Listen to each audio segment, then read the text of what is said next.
Olá a todos, eu sou a Emalie Gagnon, eu sou da Unidade de Planejamento da Unesco. Bem-vindos a esse webinário.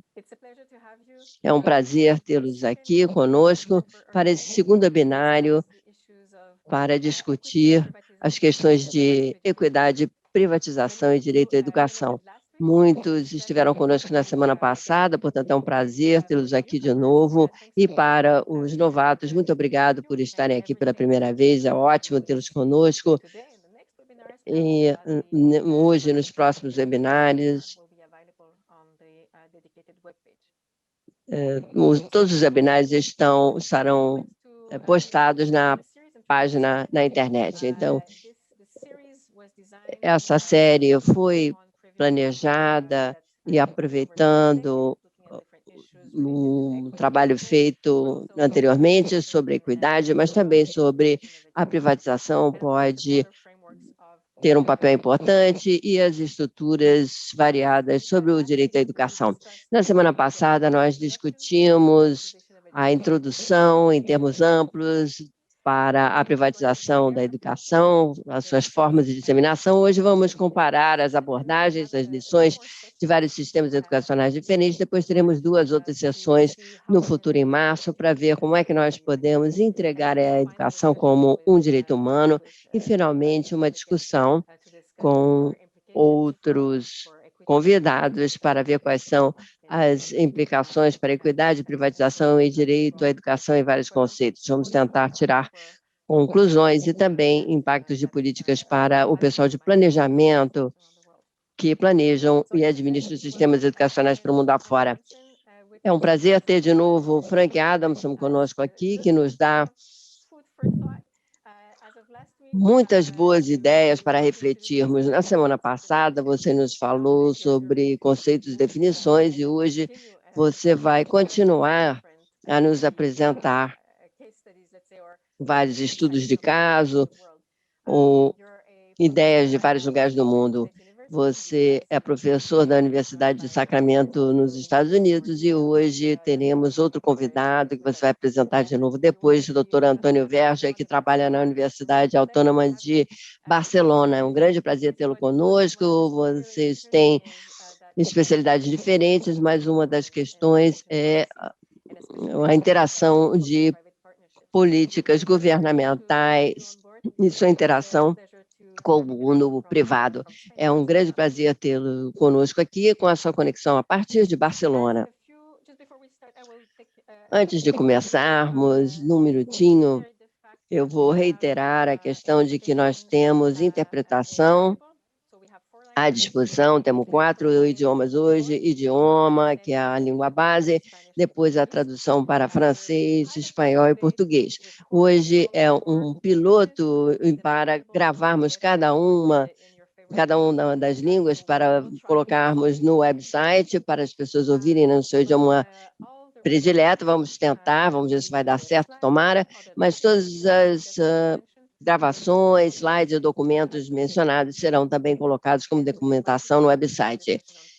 E a discussão também pode continuar no Twitter, como combinamos ou como convidamos, e coloquei também aqui no chat para vocês também irem compartilhando suas reflexões no Twitter conforme vamos avançando. Vamos tentar reservar um tempo ao final do webinário para podermos ter um debate, fazer perguntas aos nossos dois oradores e, por favor, usem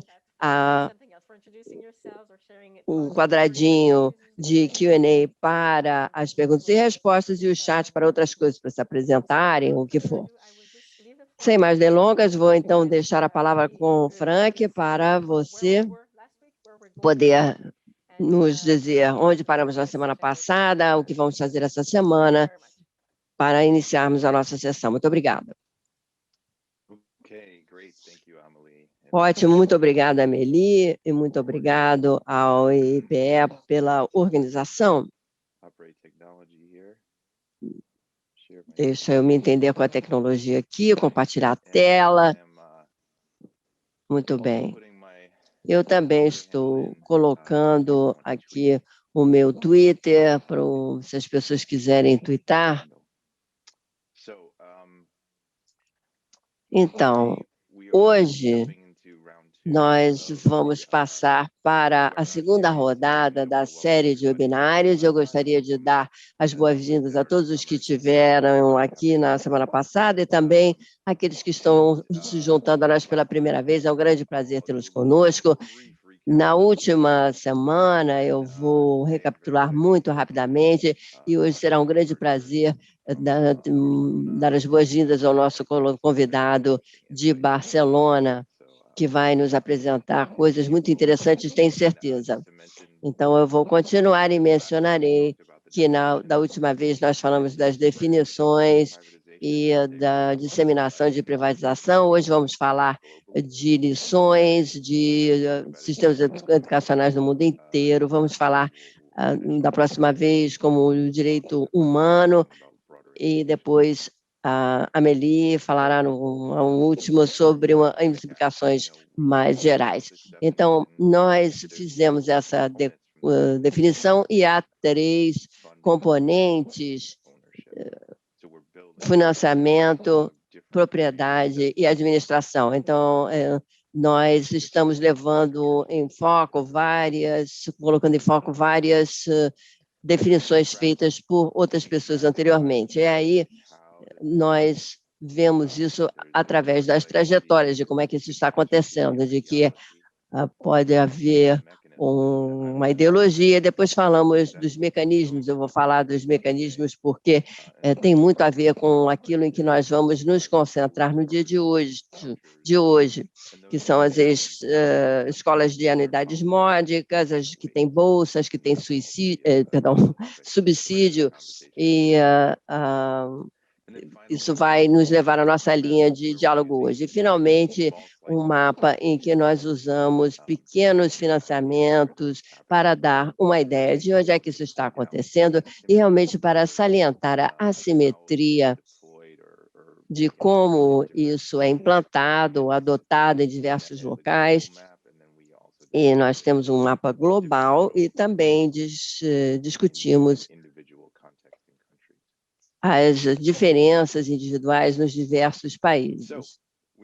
Então, nós também recebemos algumas respostas de vocês. Eu gostaria de mostrar, então, o resultado sobre a questão de privatização, que queremos ver os dados dos países, das nossas principais mensagens sobre impactos, e se isso mudou. Exemplos de inversão de políticas, o seu relacionamento com diretrizes, e depois se seria a política ou colonialismo, e é importante porque está por detrás desses relacionamentos, e nós vamos falar sobre como esses dados são usados no caso de novos termos, porque pode haver uma assimetria de poder nessa questão.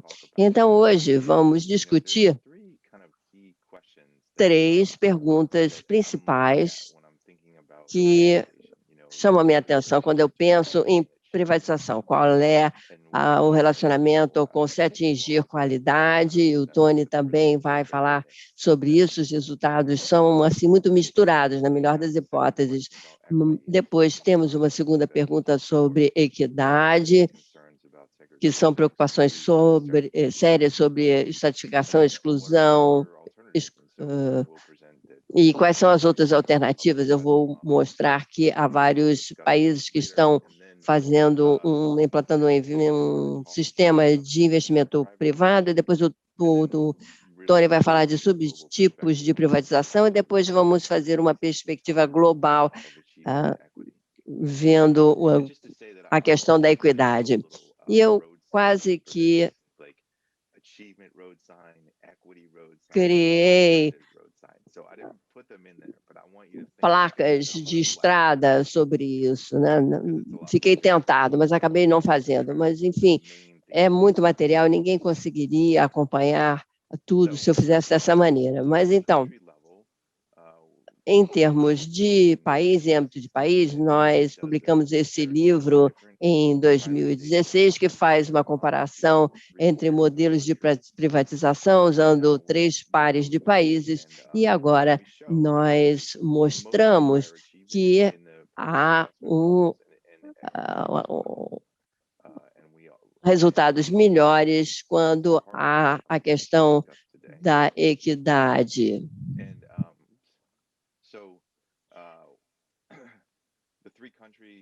Então, os 3 países, os 3 pares de países, são o Canadá e os Estados Unidos e a América do Norte, Chile e Cuba na América Latina, e Finlândia e Suécia na Europa. E podemos ver aqui os modelos de privatização do Chile, Estados Unidos e Suécia. E uma das perguntas imediatas sobre esse livro, e nós? Onde estão os exemplos da África e da Ásia? Eu, como autora, adoraria ter incluído, ter todos os dados e colocar esse foco, mas há prazos de prelo, mas eu queria mostrar também que nós temos um volume que está no prelo no momento. O Tony acrescentou um capítulo com outros colegas, e, em especial, nós, nesse livro, que é uma compilação, fala dos princípios de Abidjan, mas fala do lado jurídico e educacional. E do lado educacional, há questões de achados importantes no leste africano, questões de política de qualidade. Nós vemos a questão dos resultados com resultados mistos e uma estratificação mais ampla e desigualdade. Uma das principais coisas aqui é que nós realmente encontramos muitos dos mesmos problemas se repetindo no mundo inteiro. Então, é uma coisa que eu gostaria de entender ao vermos esses exemplos. E também, no contexto de escolas privadas, há um modelo de atrito, de contratação dos professores privados, que às vezes têm mais de um emprego, e também uma das principais questões é a estratificação. E realmente isso leva a pensar nessa segregação microeconômica, porque vocês têm temos pessoas que são segregadas pelos seus meios, que não é o que nós gostaríamos que acontecesse num sistema de educação pública, que deveria ser garantido e de qualidade para todos. Então, isso aqui é um teaser, se quiserem, um aperitivo de mais trabalho, mas nós vamos continuar com esse outro trabalho, vamos continuar falando dessas coisas. Portanto, da última vez que eu fiz a apresentação sobre esses ângulos de políticas e de motivadores de educação e econômicos, nós vemos investimento público e nós vemos as responsabilidades públicas, decisões democráticas, embora não sempre. As justificativas econômicas têm mais a ver com acesso e preparação dos cidadãos, e todo mundo sempre acha que a equidade está no centro do que estão fazendo, e os mecanismos, na verdade, um professor bem preparado deveria pensar sobre isso muito, porque realmente é importantíssimo. Ter um bom professor bem preparado é o mais importante. E do lado da privatização, como nós vimos da última vez, nós temos a desregulamentação e temos essas justificativas econômicas importantes de eficiência, opção e concorrência, que são sustentados por um modelo de falta de recursos, dos mecanismos que vamos comentar, como vouchers para bolsas, as escolas subsidiadas, escolas de unidades médicas, etc. Então, muito rapidamente, eu falei sobre o Chile da última vez, e nós vimos o modelo neoliberal que foi implantado em 1980 com esses cupons para bolsistas, e houve alterações fundamentais nesse sistema que eu mostrei da última vez um slide que falava de que era um sistema de apartheid que foi desenvolvido em termos de acesso, de acordo com a classe social, a diferentes tipos de escolas. E essa reforma ideológica se fundamentava no conceito de Milton Friedman da opção escolar, School of Choice. Então, nós estamos mudando aqui de modelo, pensando no modelo de mais investimento público, como eu disse, a democracia não existe sempre.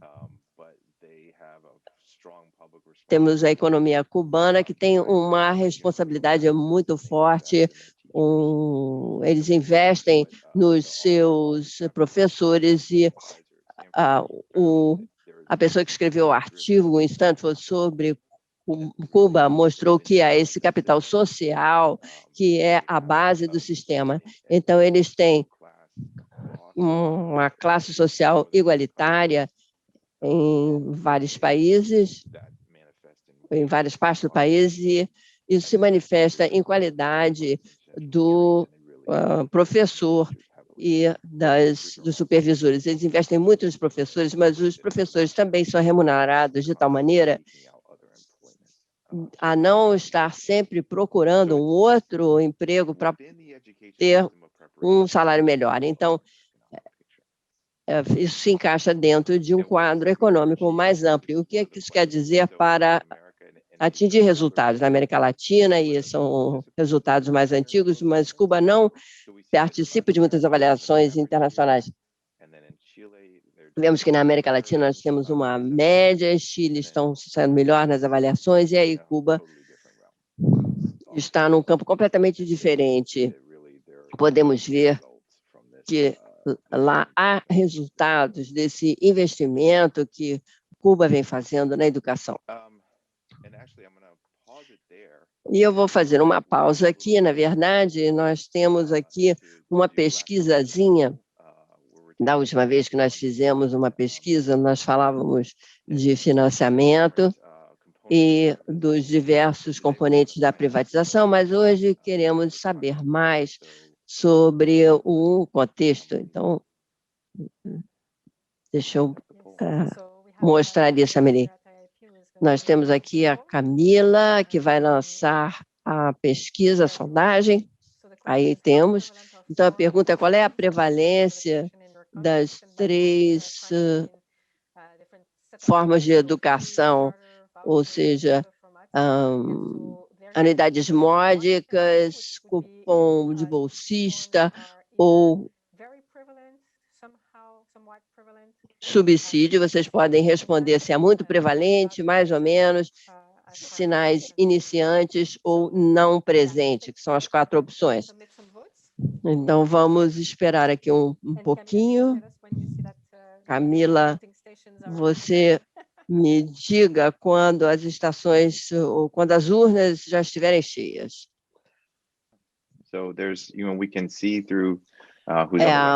Uma disseminação interessante. Nós podemos ver que isso talvez não seja uma representação global, mas há essa ideia dessa disseminação desse fenômeno, mas que não foi adotada completamente em termos de prevalência e também ainda não está presente. Então, eu acho que as pessoas estão em estágios bem diferentes com essa questão, que é muito interessante.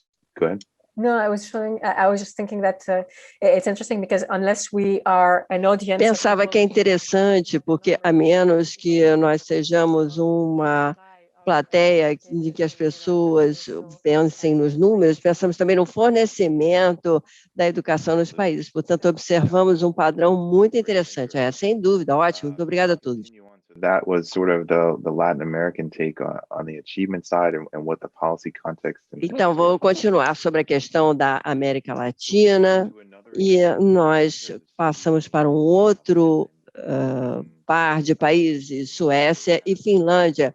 Na Suécia, eles têm um modelo de escola pública que é fundamental, que era fundamental para a sociedade na década de 50 e depois na década de 90, eles muito rapidamente passaram para um modelo de escolas privadas, escolas particulares, usando ideias de descentralização, desregulamentação, concorrência como justificativa.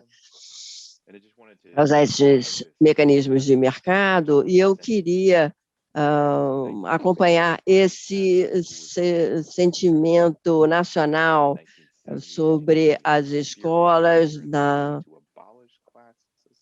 nas primeiras décadas que nós vimos aqui. Depois achávamos que abolir a escola privada era muito nobre, e depois pensamos que tínhamos que entender o que o mercado dizia, o que é uma abordagem muito diferente dos motivos de como operamos nos sistemas educacionais, e podemos ver esse deslocamento. E ao passarmos para a Finlândia, tem abordagens diferentes.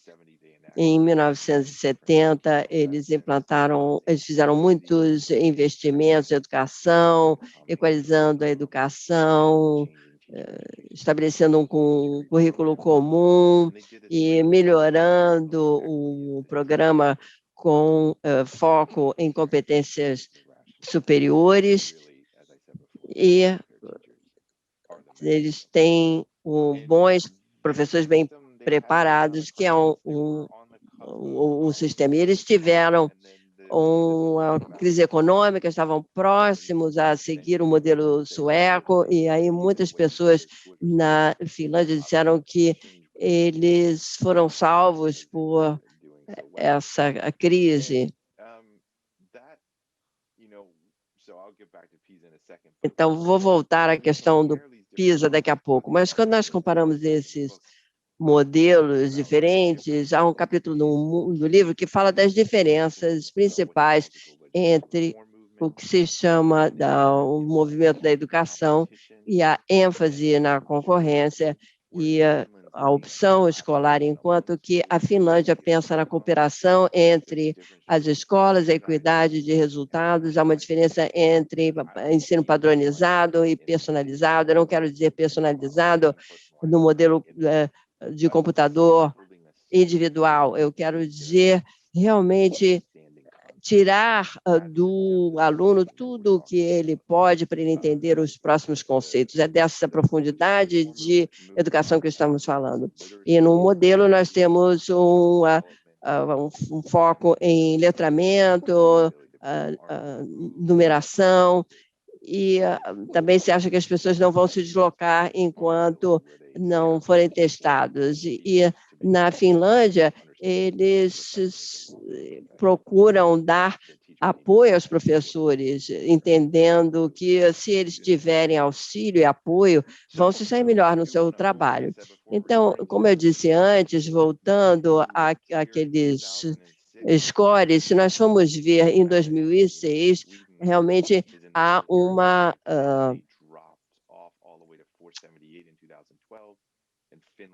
lacuna enorme. Nós tivemos um pico na Finlândia, e se nós formos ver, há uma convergência que está acontecendo aqui e há muita discussão sobre o que estava acontecendo, o que isso queria dizer. E houve uma pessoa que disse, ao escrever esse livro, não se deve fazer uma análise seccional de PISA para entender esses modelos causais, porque não se tem esse nível de prova. Então, é um indicador de que há muitas coisas diferentes acontecendo, e eu realmente queria dizer que nós queremos pensar sobre, é por isso que diz que os resultados são mistos, que nós não temos bem certeza de como chegar onde queremos. Então, é uma das placas de rua que nós temos, que as conquistas na América Latina foram muito diferentes, como no caso do Chile, mas aqui mudou e foi um pouco menos. Apesar disso, ainda há preocupações sobre o modelo de investimento na Suécia e as companhias que visam lucro, sem um reinvestimento dos lucros para melhorar o padrão geral. Então, nós temos essa questão em que nós voltamos a quem é que se beneficia com esse processo, e, para mim, é o lado político, o financiamento, e os políticos que direcionam a política. Então, vou passar para os Estados Unidos aqui. Nos Estados Unidos, nós temos as duas coisas acontecendo ao mesmo tempo, mas, a privatização e investimentos públicos, mas na privatização, os novos modelos aqui se baseiam na opção e são feitos, sobretudo, através de escolas subsidiadas. Eu queria enfatizar de que, se nós formos pensar nessa forma com que acontece o financiamento, nós temos um sistema federativo, então os impostos são coletados pelo governo, e temos essas duas rotas, em que nós temos desigualdade nos Estados Unidos, que é a rota pública, mas na rota da privatização ou particular, nós temos essa pessoa média e os impostos coletados também estão sendo direcionados para um interesse privado, e isso reflete sobre o achado da OCDE sobre a Suécia. O que é que nós estamos fazendo aqui? Como é que nós estamos investindo na educação, a fim de contas? Essa é uma questão de política. Eu dei esse exemplo de Nova Orleans, que tem esse modelo de opção e de privatização, mas hoje eu quero me concentrar mais nos resultados, porque é aí que observamos que há um tipo de segregação que ocorre nesse modelo, no modelo com base em concorrência. Então, nós temos uma camada superior de escolas, que é de um determinado tipo de escola subsidiada em Nova Orleans, e depois nós temos outros tipos de escolas subsidiadas e alternativas,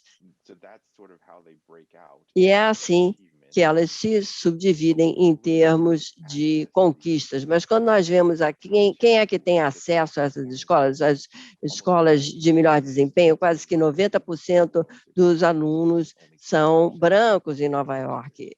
E só 10% deles vão para as outras camadas. E se nós formos ver os afrodescendentes, é exatamente o contrário.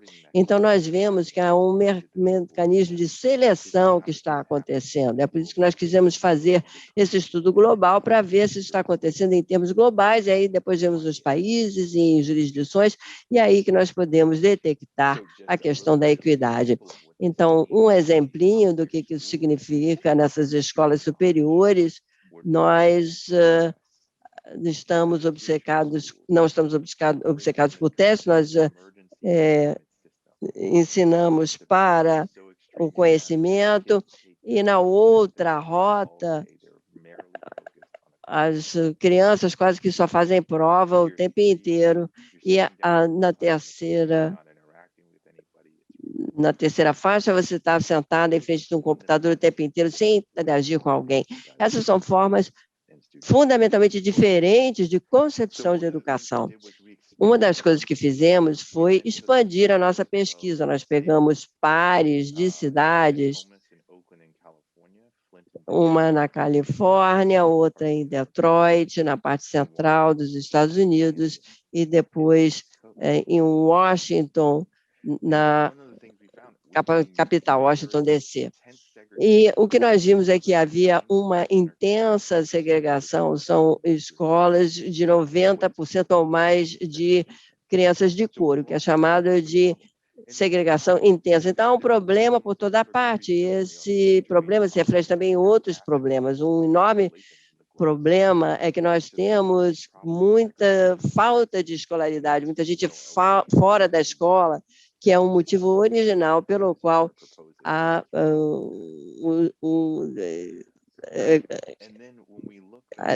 nós precisamos pensar sobre essa questão do modelo de privatização. Nós vemos nas escolas de subsídio, nós temos 90% dos alunos de cor,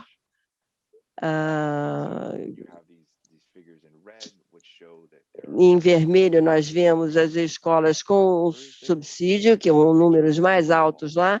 Então, em geral, o quadro não é muito positivo, mas não é de que a privatização esteja melhorando esse nível de acesso.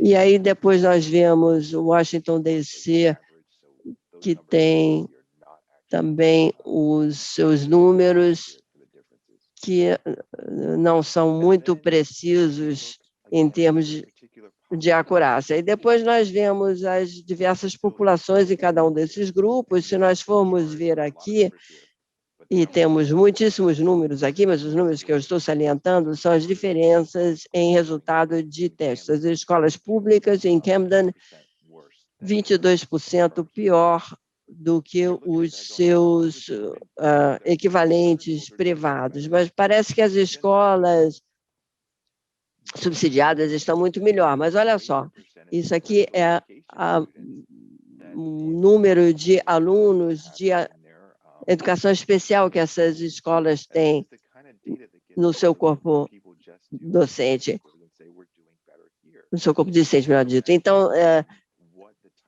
nós não vemos quais são os tipos de exclusão nessas escolas e como o modelo com base em concorrência, na verdade, força ou incentiva as escolas e os governos a tomarem decisões sobre como alocam os alunos. Então, resumindo, as escolas de subsídios estão mais nas áreas urbanas, a segregação é um problema em todas as escolas e os alunos de cor vão a escolas altamente segregadas e, em vez de mitigar, diminuir a segregação, acaba exacerbando esse problema. Então, eu tinha pensado em falar sobre o Canadá e falar sobre o Canadá como exemplo de uma mudança de política, porque eles tinham um sistema neoliberal e aí passaram para os bônus de bolsista e depois mudaram. Mas eu acho que é melhor, ao invés de eu dar a palestra ao Tony, porque ele tem achados maravilhosos e queremos também dar tempo ao debate. Os slides vão estar à disposição no website e vão permitir que vocês, quer dizer, vocês podem ver esses slides depois, há também outros recursos, e agora quero dar a palavra ao Tony, dando-lhe as boas-vindas. Como disse a Amélie, ele instituiu uma relação entre o governo e as escolas particulares, num modelo baseado em responsabilização. Com isso, então, eu vou dar a palavra ao Tony. Muito obrigado por estar conosco. Muito obrigado, Frank e Amélie, ao IPE, por nos convidar a fazer essa série de webinários sobre privatização. Eu vou continuar falando sobre a questão de equidade nas várias formas de PPPs em educação. Vou tentar lhes explicar o que as pesquisas sobre escolas subsidiadas e de bônus de bolsistas têm como resultado, e eu acho que é impossível cobrir todos esses tópicos profundamente, mas se vocês quiserem saber mais, parte do que lhes direi essa tarde foi publicado nesse trabalho que eu fiz junto com meus colegas, cujos nomes nós lemos, e também uma parte muito importante desses achados também serão publicados no livro do qual lhes contava Frank. A ideia, então, é nos concentrarmos não em todos os tipos de políticas de privatização, mas naquilo que é chamada as PPPs, que provavelmente, como sabem, como ouviram na exposição do Frank, nas escolas independentes, privadas, são um pequeno número, ou representam uma percentagem muito pequena das escolas, na maioria dos sistemas educacionais. Mas isso está se expandindo cada vez mais e essas parcerias estão fazendo com que o sistema público financie escolas privadas ou fornecedores particulares para oferecer educação. E, normalmente, essas políticas são adotadas em nome de oferecer oportunidades a populações carentes Mas a ideia por detrás da adoção dessas políticas é de que elas podem atender a propósitos de equidade. Eu vou tentar lhes mostrar nessa apresentação, levando em conta aquilo que o Frank dizia, de que isso nem sempre é assim. Normalmente, o que acontece é que esse tipo de estrutura de política tende a aumentar a segmentação. Portanto, há 3 modalidades diferentes, que são aqueles vouchers ou bônus de bolsistas, que é uma forma de promover a concorrência de mercado no sistema educacional, com um modelo que faz com que as escolas concorram,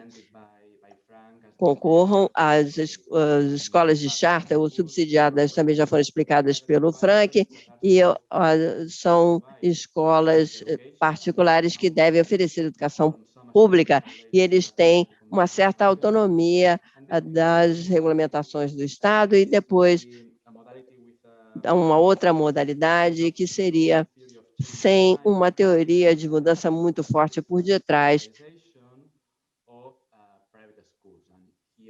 com as escolas privadas. E aqui a justificativa tem mais a ver com eficácia de custos do que autonomia das escolas ou concorrência de mercado.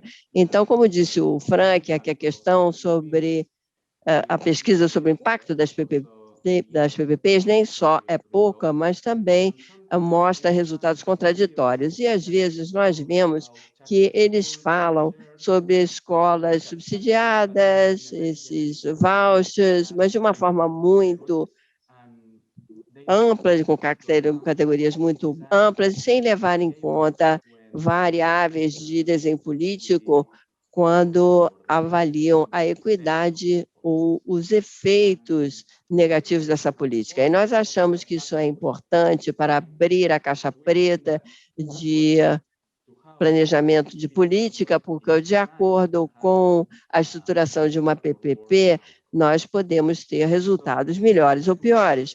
Eu vou tentar cobrir, então, na minha apresentação, especialmente as primeiras perguntas, ou seja, quais são os principais efeitos das diversas modalidades de PPPs para a equidade educacional e como é que esses efeitos são mediados por políticas diferentes.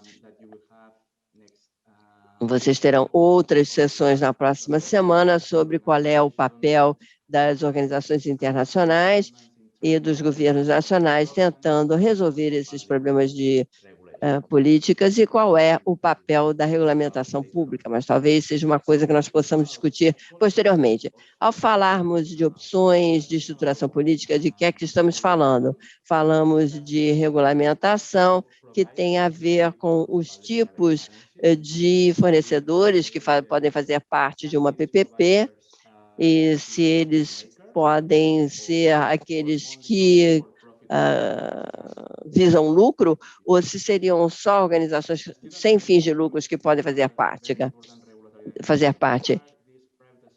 Essas escolas privadas têm possibilidade de escolher os alunos, se eles têm um papel a desempenhar, e, finalmente, a política de financiamento, se essas escolas podem cobrar anuidades às escolas, além daquele voucher ou além daquele subsídio, e, às vezes, há modalidades de PPPs com variações, podem ser programas de voucher com foco ou universal, pode haver também uma escala de voucher, e aí a escola tem um incentivo a matricular os alunos mais difíceis de se ensinar, por exemplo. Há também escolas operadas por um operador ou por uma cadeia que faz parte de uma organização. Então, nós fizemos uma pesquisa com quase 200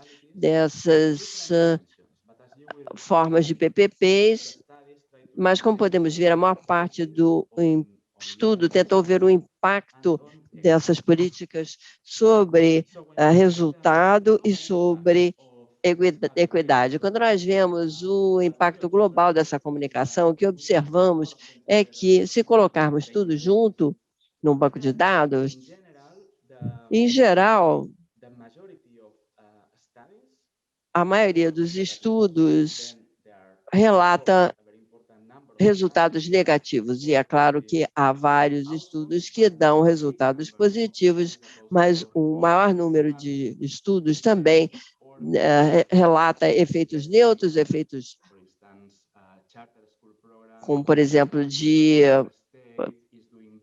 um programa de escola subsidiada num determinado estado está indo melhor do que em matemática do que as escolas públicas, mas está indo pior em inglês. Então, seria um exemplo de um resultado misto. Quando nós vemos de uma forma mais profunda esses resultados de acordo com a modalidade da PPP, a política de PPP, nós vemos que as escolas subsidiadas têm efeitos semelhantes e os vouchers parecem ter um resultado melhor. Isso tem uma explicação que eu vou dar daqui a pouco. Mas, como podem observar, a distribuição é muito semelhante à que eu mostrei anteriormente, mas no caso dos programas de voucher para bolsista, são resultados mais positivos e menos resultados negativos. E aqui é importante desdobrar a categoria dos resultados. Na revisão que nós realizamos,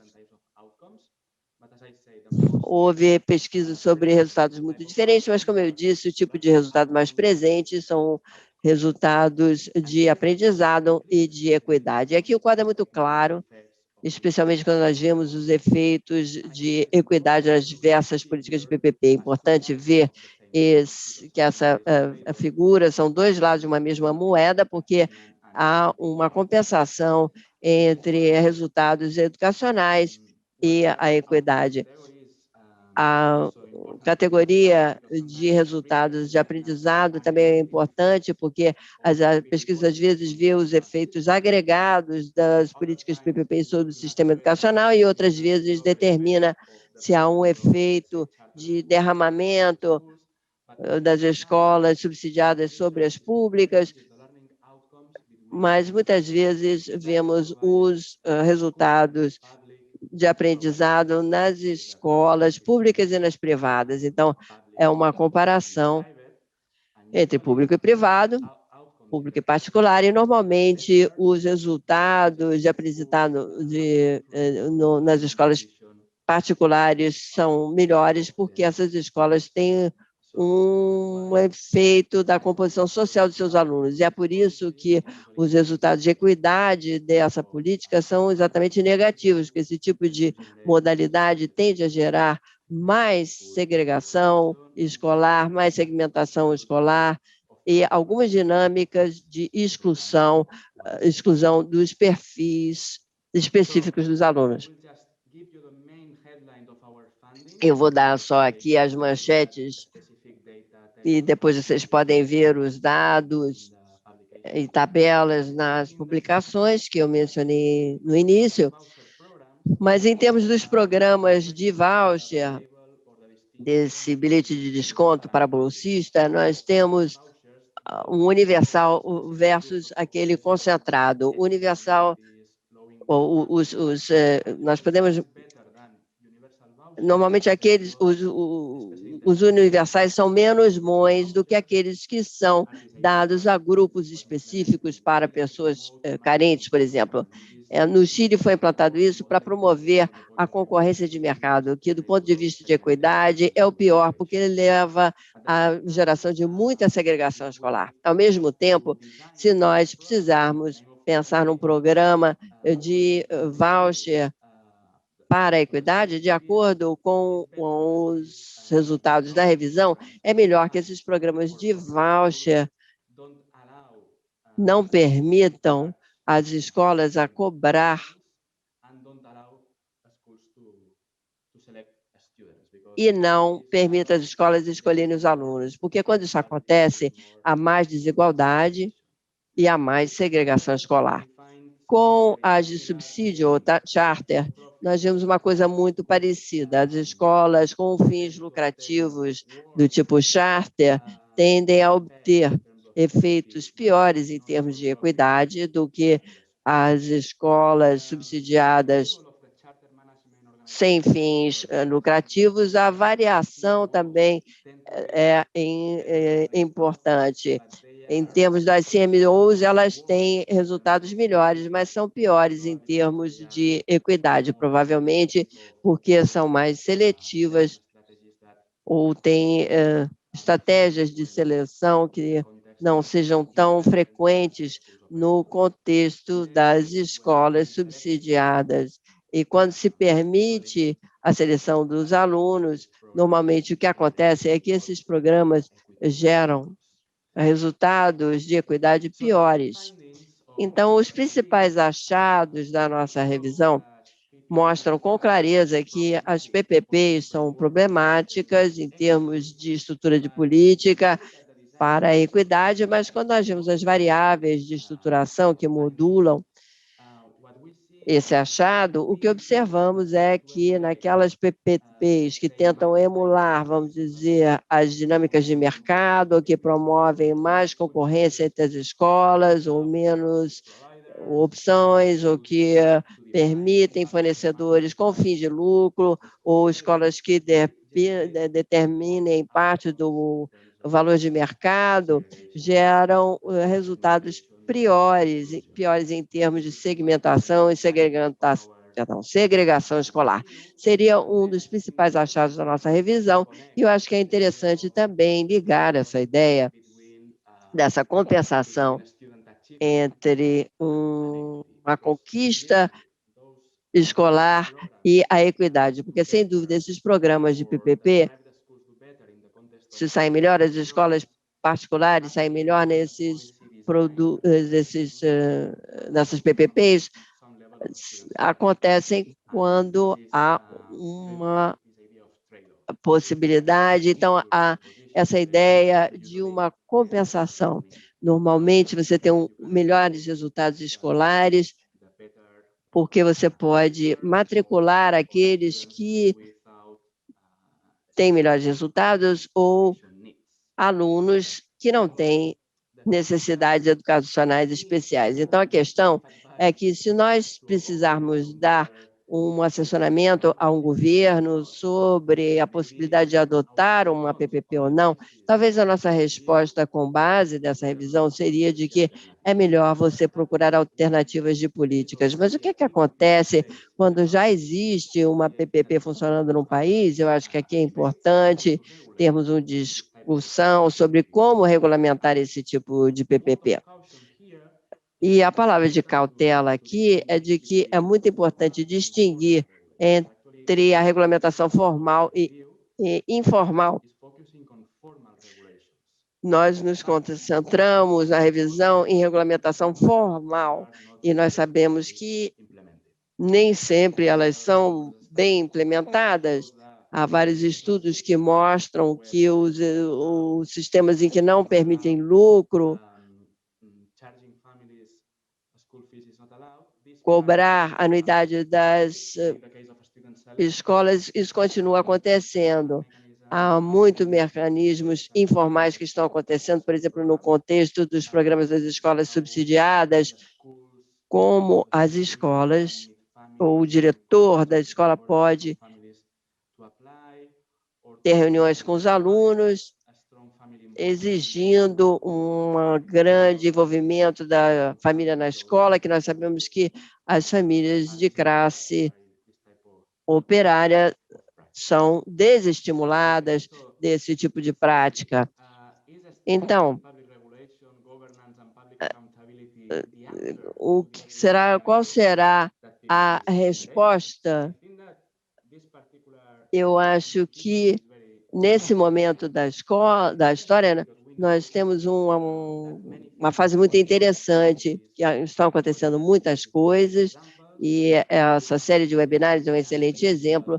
Nós temos os princípios de Abidjan, que vamos discutir na semana que vem, como uma abordagem muito importante, muito interessante de regulamentação das PPPs de baixo para cima, e depois, no próximo relatório de monitoramento da educação, nós vamos nos concentrar na governança e regulamentações e nas as organizações internacionais como o Banco Mundial, que historicamente defendeu as PPPs e soluções privadas nos sistemas educacionais, estão mais recentemente se tornando cada vez mais conscientes da limitação dessa abordagem de políticas.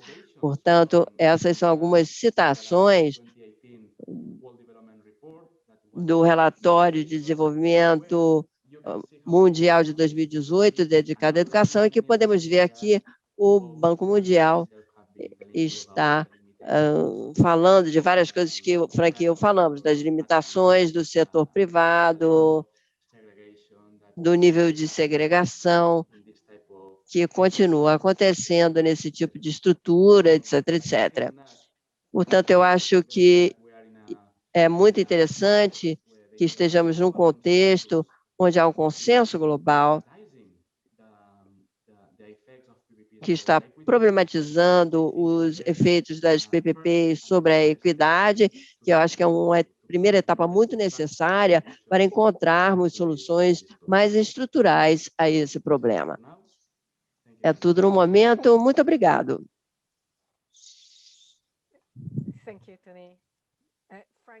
Muito obrigado, Anthony.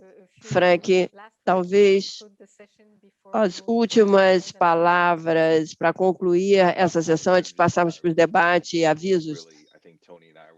Eu acho que o Tony e eu temos mensagens muito parecidas. Eu mostrei essa seleção que acontece nesse último slide, de seleção dos melhores, né? Que é o que acontece com essas escolas, que levantam uma preocupação de equidade enorme. Eu acho que os achados do Frank, perdão, do Anthony, são muito importantes. Realmente é um slide que nos deixa chocados. Sem dúvida, é muito interessante essa análise fina entre aprendizado e equidade, que é o que nós todos procuramos, mas esquecemos de o procurar dentro das amostras das instituições privadas. Nós temos algumas perguntas interessantíssimas aqui no Q&A, mas antes de falar delas, deixa eu lembrar a todos sobre as gravações, os PowerPoints, tudo isso vai estar na página da web. E como só temos alguns minutinhos antes de todo mundo passar para alguma outra atividade, deixa eu escolher uma pergunta que eu acho que nos dá material suficiente. Vem do Klaus. A pesquisa sobre privatização nas escolas. Há duas perguntas. Como é que a segregação subjacente no sistema seria possível, em outras palavras? O sistema estatal é o que está por detrás disso? Então, eu queria também uma pergunta da Catalina. A pergunta é sobre que tipo de argumentação, além dos dados que mostraram, poderiam ser usados para responder sobre essa questão da qualidade nas escolas com financiamento privado dentro da estrutura que descreveram. Eu não sei se a Antônia quer começar ou o Frank, mas tem que dar respostas muito rápidas. Bom, 1 minuto então, né? Todas as perguntas são muito boas. Talvez possamos digitar respostas posteriormente, mas realmente,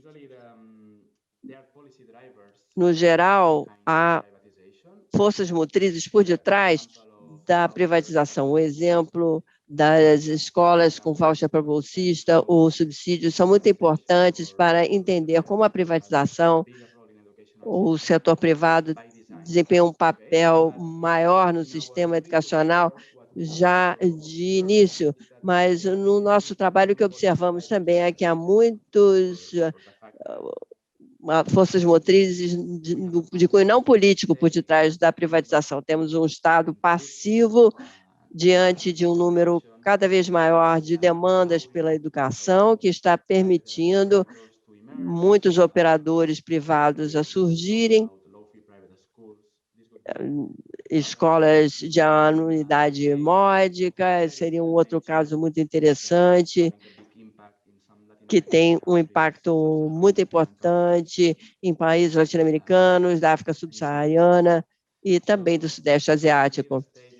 Sem dúvida, o Estado é um dos formadores do mercado da educação, mas não é a única força por detrás de tudo isso, dessas tendências. Talvez aqui eu acho que também seja importante fazer um comentário, porque falamos sobre privatização da educação como um dos principais motivadores da segregação escolar, mas há outros. Há um relatório, especialmente de países europeus, mas que está encontrando resultados de segregação escolar. Temos também segregação urbana, escolas particulares ou escolas públicas que se comportam como escolas particulares em muitos contextos, que querem triar um determinado perfil de aluno. Eu acho que um dos problemas da privatização é a disseminação desses valores de mercado privado no sistema educacional, como cada vez mais famílias, escolas, proprietários, administradores seguem essas tendências de mercado, não importando a propriedade. E não sei se, quer dizer, houve outras perguntas, né? Eu acho que nós temos que terminar aqui, então vou compartilhar aqui a minha tela, lembrando as pessoas de que o nosso próximo webinário será em 3 de março. Eu reforço as questões ditas pelo Tony, mas eu gostaria de reforçar que onde ele terminou nessa questão do lado da demanda, da próxima vez nós vamos entrar nos princípios de Abidjan, especificando as obrigações do Estado de realmente fornecer educação gratuita, de alta qualidade para todos os alunos, e o que isso significa também para os pais. Eu acho que é muito bom terminarmos aqui e podemos continuar com o nosso diálogo também aqui ou no Twitter, e gostaria de agradecer a todos e estejam conosco na próxima quarta-feira, no mesmo horário. Muito obrigada a todos por estarem aqui, muito obrigada aos intérpretes, ao Frank, ao Tony, por essa excelente discussão. Houve muitas perguntas que não tivemos tempo de responder, mas vamos tentar fazê-lo durante a semana, antes da próxima sessão. Portanto, vamos encerrar aqui e nos conectar de novo na próxima quarta-feira para uma outra sessão sobre privatização e o direito à educação. Muitíssimo obrigada a todos. Muito obrigado a todos e todas. Muito obrigado de estarem aqui. Até logo. See you next week. Vejo vocês na próxima semana.